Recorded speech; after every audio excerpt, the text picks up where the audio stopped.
Okay, so I'm going to be doing a general skin and eye exam on my patient today. So just looking at my patient, she does not appear to be in any discomfort or distress, and she appears to practice good grooming and good hygiene habits. So if I could just ask you, what is your name? Melanie, Where are we? the office, And what is the year? 2018. So patient is alert and oriented ×3 to person, place, and time. So now I'm going to be examining your face and touching your face, if that's okay. Okay, so just looking and touching the patient's face, I don't notice any facial edema or facial swelling. Her face is symmetrical. Her facial expressions are symmetrical, and her eyebrows are symmetrical. And I'm going to be assessing the patient's skin throughout the exam, and her extremities bilaterally. So just looking generally, patient has a good color, good pigment, no paleness, no pallor. Patient's skin feels smooth, warm, dry, and intact. I don't notice any lesions, I don't notice any nevi, I don't notice any rashes, and I don't notice any scarring. I do notice that the patient has a tattoo on her right upper arm, and she also has one on her left hand. So testing skin turgor in both of the patient's hands. Good, good. No tenting noted. Looking at both of the patient's nails and hands and nail beds. It's a good shape, good hygiene, good grooming. I don't notice any lesions. There's less than 2 seconds of capillary refill in both of her hands, and there's no clubbing and no cyanosis that I can see. Okay, so now I'm going to be touching your head and your scalp, if that's okay. Okay, so just examining the patient's scalp, head, and skull. I don't notice any skull depression.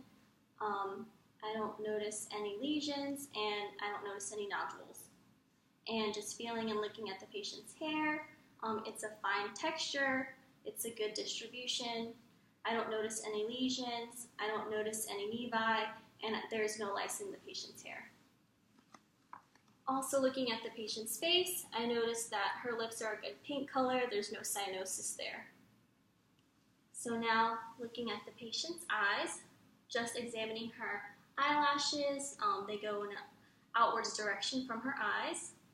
Looking at both of her eyelids, there are no lesions that I can see, there's no ptosis, there's no edema, no erythema, no swelling that I can see. Looking at both of her eyes, both of her conjunctiva, both the palpebral and the bulbar, it was a good pink color, smooth, there was no pallor and no injection. Looking at both of the patient's eyes and her sclera, that is a good white color, there are no lesions and no icterus that I can see. Looking at both of the patient's cornea, it is good and clear. There are no lesions, no scarring, and no icterus that I can see. Looking at both of the patient's pupils, they are, and her irises, looking at both of the patient's irises, it's a good brown color and it's uniform in color. And then I'm going to be examining the patient's pupils now. So I'm going to ask you if you could look away at the wall and then look at my pen light. Okay? And then I looked at one eye, so if you could do it again, look at the wall and then look at my pen light. Okay? And then I'm just going to be shining the light in your eyes if you could look straight ahead just to examine your pupils. Good. Good.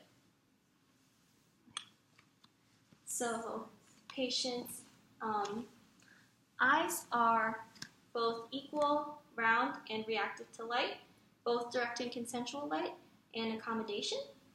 And looking at both of her pupils, they are about a size 3. So Now I'm going to be using my ophthalmoscope to just look in your eyes. So when I shine the light in your eyes, if you could just look forward at the wall while I'm looking at your eyes. I'm going to turn the light off, and if you could just sit upright comfortably so I can examine your eyes.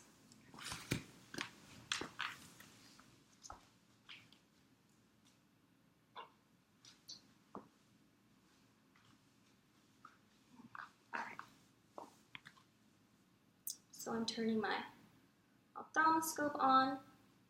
I'm holding it in my left hand, and I'm going to use my left eye to look through it to look and examine the patient's left eye. Okay, so just looking at it, I'm looking at the sharpness of the dysfunctions. There's no blurriness that I can see, no papilledema. I'm able to notice the cornea, the vitreous, the disc, the vessels, and the macula. So then again, I'm going to place it back using my index finger to adjust this as needed. I'm going to hold it in my right hand and again use my right eye to examine the patient's right eye.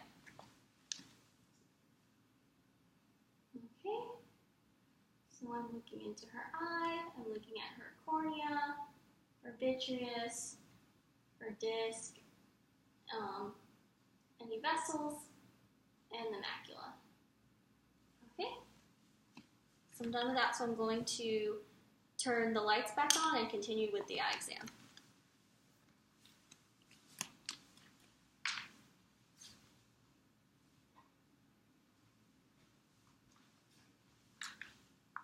Okay, so I'm going to be testing your cranial nerves 3, 4, and 6.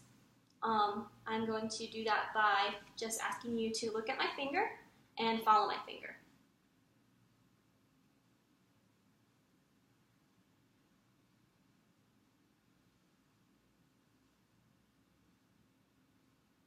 Okay, so patient's extraocular muscles are present and intact, and there was no nystagmus noted in both of your eyes, so that's good.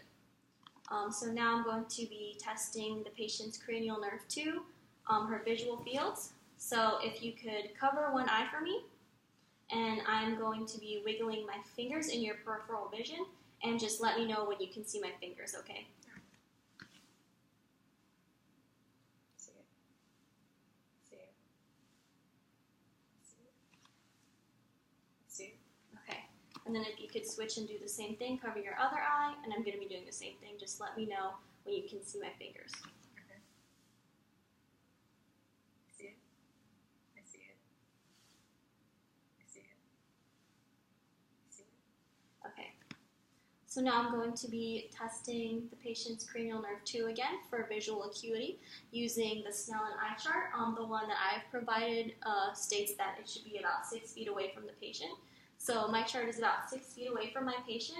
I'm going to ask you to cover one eye again, and then just look at the eye chart and just read me the smallest line that you're able to read clearly. C, F, D, H, J. Okay, good. And then if you could cover your other eye and then do the same thing, just read me the smallest line that you're able to read clearly. C, F, D, H, J. Okay, good. So both of the patient's eyes bilaterally are about a 20-25 vision. So that's good. Okay, so that ends our exam today.